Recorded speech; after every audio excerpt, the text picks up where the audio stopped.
What is up, guys? Max Monty 1516 here, back once again with another video. And today I'm going to be showing you guys a really good haul, actually, that I got at a train show that I go to every year. It's called Autumn Rails, and they do shows in Asheville, North Carolina.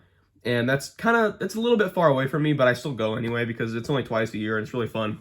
So, that's just where I went yesterday, as of recording this, obviously, and I will be showing you guys what I got. So without further ado, let's get started. So let's start off with the first thing I got, and this is the Thomas Wooden Railway Play and Go carry case.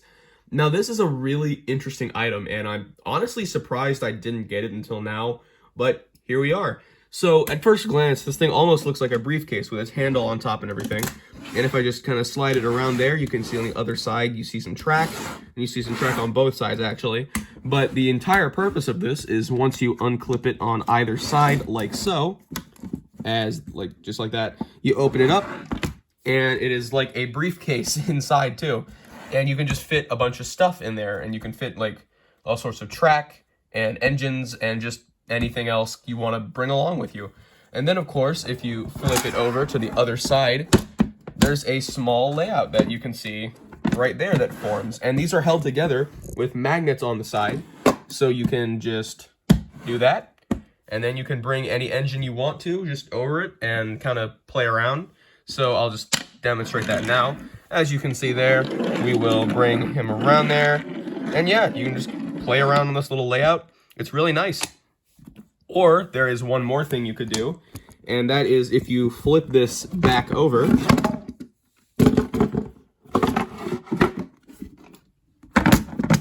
like so, you can actually bring some ascending track in and actually have this as an elevated portion, like that. And this is like exactly one riser length off the ground, so I can just kind of come up here and do the thing, and then you can come back down on the other side. And we'll just kind of ignore that the middle track just kind of ends there. So, continuing the wooden railway trend, here's a 2003 Ben. And at first glance, I mean, he's obviously pretty normal. Although this is just a model that I never had, or just a specific year of Ben that I never had. And he's actually pretty weird in a couple of places, but it's basically exactly in between the really old style Bill and Ben and the redesigns from a couple years after this. So I brought in a couple of comparison models here. So I've got the 1994 Ben right there, and I've got the 2005 Ben right there. And as you can see, like, kind of build-wise, it's almost exactly in between. And it's got a couple of weird things. Like, for example, this model removed the back ledge, as you can see there. And it's also just a lot more desaturated. I don't know how well that's going to show up on camera, but this Ben is almost like a sand color. And it's like a lot less yellow than the other models. And I don't really know what caused this or why. Although I know they were produced like this. And it's just a really weird thing. And I never really had a model like this that I could show off. But now kind of I have this, and it's easier to show off kind of the chronological order of Ben here.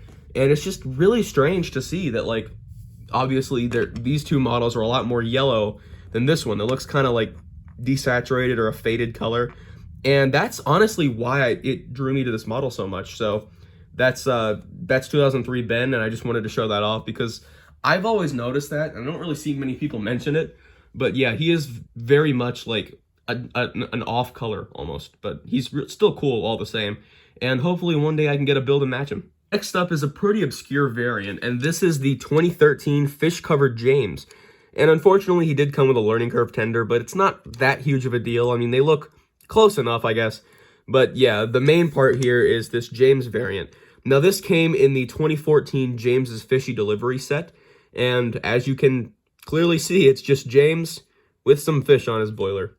That's it. But it is a unique model of James that I didn't have before. And I saw him, and I decided to pick him up because, again, just didn't have him. And it's honestly pretty nice to just expand the collection like that. So yeah, unfortunately, I don't know why they did this, but like there's no actual James tender with fish on it. The set came with a normal James tender as well, so this having a learning curve James tender really barely affects it in all honesty. But yeah, there is Fish Covered James. Now our final wooden railway item is the 2010 handcar. And yeah, you heard me right, this is the 2010 handcar.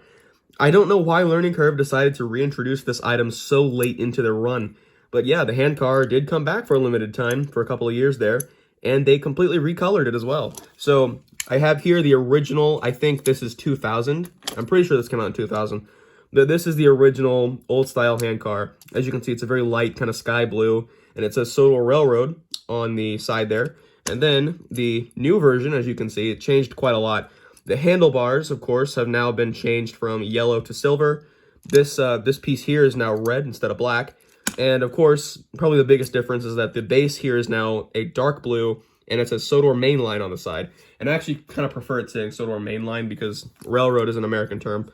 But yeah, anyway, they work pretty much exactly the same. You just kind of roll it along, and the handlebars will move side to side just like as if someone is driving it. So yeah, it's cool to have two different versions of the hand car. There is a third one that I don't have because that one's a lot rarer, but hopefully I'll get that one day. But either way, still pretty happy to have the 2010 hand car. I like this one a lot. All right, next up, moving away from wooden railway, we first have the 2010 Take and Play Tidmouth Sheds. And this is another cool set that I just never got. But honestly, I think it might be one of the best representations of Tidmouth Sheds we have in merchandise form. So basically, for those unfamiliar with this set, of course, there is an entire loop of track on the bottom that I'll just unclip right now. And you pull it out just like so, and you have a full oval here attached to the shed and the turntable. So yeah, this is like a really cool set. You get like a whole loop of track to play around with. And of course, also the turntable here going to each 5 of the sheds. And unlike the take-along one, all of the shed doors open. You can actually fit 5 engines sitting in these berths, which is just a really cool idea. And of course, if you also move this thing around, the back actually folds open like so. And you can actually play around in here like that, and you can actually like get a good view. And of course you can see all 5 tracks in there at the back, and then this little ramp piece that doubles as the back wall comes out. And that's a really cool playability feature that I'm surprised more Tidmouth Sheds features just don't have. But yeah, overall, I mean, this is a really, really solid set, and I'm surprised it took me this long to get one, especially when it's been on my radar for so long. But yeah, definitely gotta say, I like this set a lot, and I have to recommend it for any diecast users. Now, along with a Take and Play set, I also have some Take and Play engines. So let's go ahead and take a look at those. First up is a 2013 Salty, and this one is really nice. I think this might be the best diecast representation of Salty out there. It's just so nice and accurate and detailed, and they did a fantastic job with this redesign. As you can see there, the buffer beam has been basically changed, and it looks like the one in the show now. The red running board is gone, and it's now black like it should be. And of course, the back buffer beam as well, and there's painted buffers on both sides. Just a really, really nice model overall that I think looks fantastic, and I'm really happy to have him. Next model we're going to take a look at is Dirty Scruff, and this is a really weird one. I'm not really sure why this was released just separately like it was, but yeah, you could just go and buy this individually. But this is basically just Scruff as he's been working in the garbage dump, and he's just covered in trash and stuff. Yeah, it's a really neat variant. I think it's accurate to the show, I guess. But I'm not really sure what prompted them to make it, especially like years after Scruff was introduced.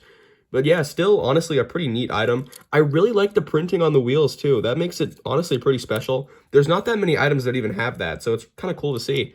But yeah, of course, there's a look at his face there, and just honestly not bad detailing at all here on the sides. There's a lot of different stuff you can see there. And it honestly looks pretty good. This is a neat model. So the third and final Take and Play model I have to take a look at is 2014 Skarloey. And he looks awesome. This is one of the coolest like Take and Play redesigns. I think they did such a good job with Skarloey here. I mean, he just looks great to me. I mean, this is just a very, honestly, really well put together model. And yeah, so basically Skarloey got some redesigns in 2014 when he was reintroduced. And I'll compare him to the take-along one here. As you can see, he's got a bit more of a reddish color now. And the face is also pretty different as well, as you can see there. He's got a CGI face now. Honestly, I think it looks better than what we had before. But yeah, overall, this Skarloey is just a really, really nice model. I think it looks fantastic. And yeah, honestly, one of the best redesigns in my opinion. And while it's not Take and Play, it's still a die-cast model, but we have Push-Along Sodor Safari Birdie. And this is just such a weird one. I only picked it up because my mom was with me, and she saw this and she said, "Oh, that's cute, you should get it." So I ended up getting it, and now I have a Push-Along Sodor Safari Birdie. Again, this is something I never really thought I'd get. I'm pretty sure this was exclusive to a 10-pack that was like based around different characters with zoo animals on them. I never bought that whole pack, so obviously I didn't have this birdie, but I do now, and yeah, there he is. So next up, we have just a couple of Trackmaster items to take a look at, and starting off with a really, really weird find that as soon as I saw, I knew I was going to buy. This is a Trackmaster 2 James. Looks pretty normal, right? Until you turn to the side, and someone did a weird modification of this thing. So, obviously, if you're not aware, this is a Trackmaster 2 James that now has Tomy traction tires on it. And I don't know what prompted someone to do this, but it was for sale there, and I thought it was interesting. So I was like, yeah, I'm gonna get this, see how well it works. And yeah, I mean, obviously the item itself still works, and now it has Tomy traction tires, and it actually works on Tomy and Play-Rail track, which is honestly a really weird sight. But yeah, this modification, somehow they pulled it off, and it actually looks pretty good. Now, I've seen people just completely swap out the entire back wheel, but no, someone actually took the original traction tires off, like the spiky ones that kind of fit into the gears of Trackmaster 2 track, and they actually put a Tomy traction tire around the Trackmaster 2 wheel. And that's such a weird, like, convoluted way of doing it that I'm just shocked that someone went through the effort of doing this at all. But yeah, just honestly, such a weird one, but it's honestly a really cool novelty just to have in the collection. And James himself isn't in the greatest condition, but that's fine. Just honestly for the novelty itself, it works on Tomy track now, which is just a really cool sight to see. This next one, I'll let him introduce himself. Fiery Flynn to the rescue! So yeah, this is the Trackmaster Talking Flynn, and also an item that I really never planned on buying ever, because it's just, you know, it's Talking Flynn.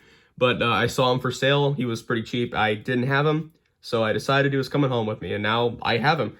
So my only other Trackmaster Flynn is the one that came in that giant cranky set, and that thing is in awful condition. I trashed it as a kid. So on the other hand, it is kind of nice to have like a Flynn, a Trackmaster Flynn specifically, that's not in terrible condition and actually looks pretty good. So honestly, yeah, this is a win-win. So yeah, there he is. And of course, I also never had a Flynn with a tender, because the one in that set never had one. So yeah, Talking Flynn, something I never thought I'd have, but here we are, and I'm not regretting picking them up. Nearly done now. We have one more Trackmaster item to take a look at, and it is the Trackmaster Hit Toys Kelly. So this is actually the first edition Kelly that Hit Toys produced back in, I want to say, around 2006, 2007. But yeah, Trackmaster Kelly here is a really nice model that I've always really liked. Now, I did actually have the Snowstorm Kelly for a couple of years now, but upon realizing that the Fisher-Price Kelly is actually not as good, the Hit Toys one got on my radar, and I was actually kind of looking for one, although for a pretty good price. And now this train show gave me an excuse to actually pick them up, and I'm pretty happy about that. So the biggest difference you'll see right away is that the Hit Toys one has painted wheels, and the Fisher-Price one does not.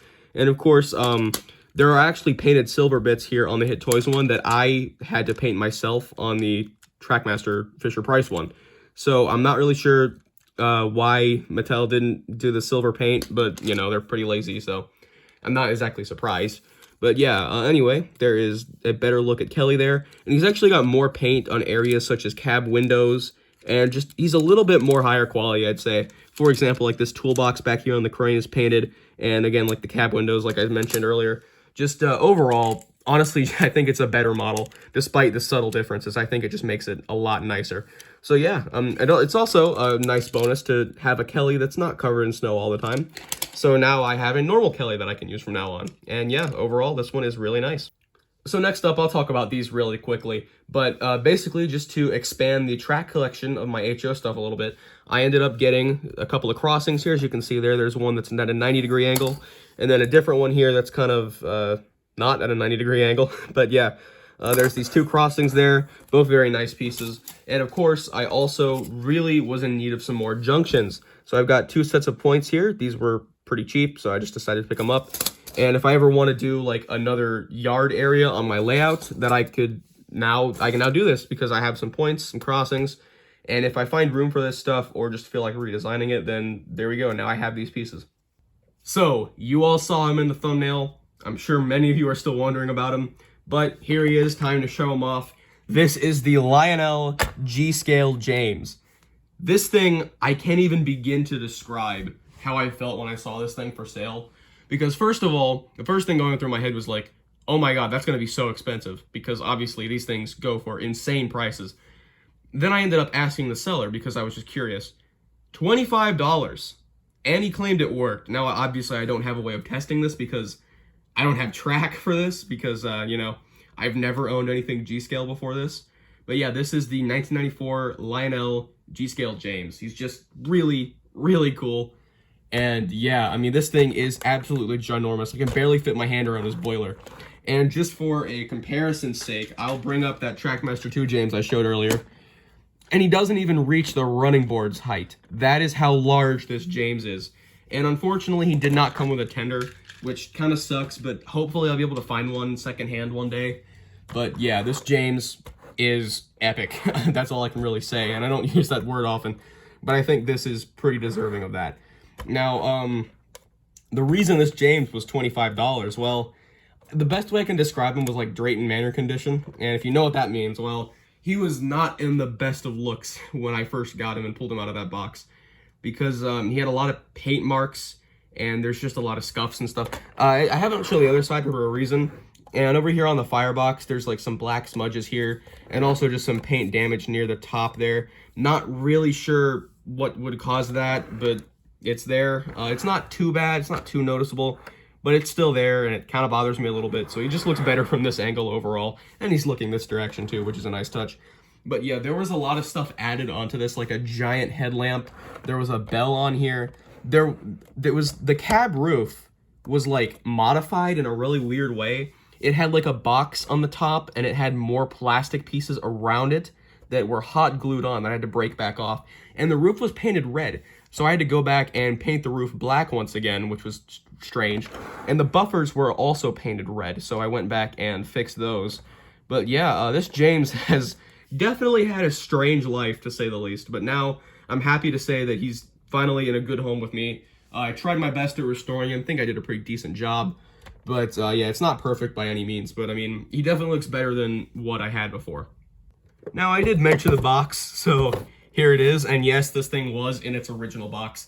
Still, unfortunately, missing its tender, so I'm still gonna have to find one of those. But yeah, I'm still just kind of amazed that I even found this thing. I first recognized, like, the box style, and then I went in for a closer look and saw that, yeah, that is a James. So yeah, this, honestly, I think this is the biggest Thomas toy I own now. There's nothing else I can think of that even comes close to the size of this thing. I mean, it dwarfs, like, every other item I even own, which is just crazy to see. But yeah, there's James, and maybe I'll run him one day if I ever get some G-Scale track or a set or something. Although I don't really see that happening in the near future. So I think I'll use him as a display piece for now. And also in the box here, this is the original styrofoam insert that was in. And in this bag here, there's a bunch of accessories that, like, I took off of this James.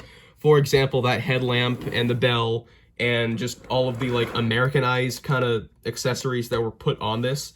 Again, I'm not really sure why they were there or why he was modified in the first place. But yeah, all of that is now off again and back in the bags that the box came with. But yeah, the last thing that was actually in the box, and this is really cool, these are the interchangeable faces. So yeah, and there were 4 of them for some reason, because we got 2 surprise faces. You can see there, one of them is very clearly in better condition. But I'll go ahead and show you guys that. We'll put that on there. Yep, this is definitely 90s. That's all I can really say. But there's that. And then, of course, also the angry face as well, which is probably my favorite one. And then also we have a sad face because, you know, sometimes you get like that. Anyway, you can take that off as well. And weirdly, in the box as well, there were 2 Thomas faces that, now I don't have a Thomas to put these on. And they don't really fit on James that well. They're a little bit too small for him. But yeah, there were 6 interchangeable faces in that box. There they are. And that is the final look at James there. So I'm definitely going to put this guy up on a shelf in my room or something just to kind of have him there, and he looks awesome. So yeah, that's really all I have to say. Thank you all so much for watching this video. I'm sure it's gotten pretty long by now. So if you stuck around, I really appreciate it. Thank you all for watching, and have a fantastic rest of your day. Max Monty 1516, signing out.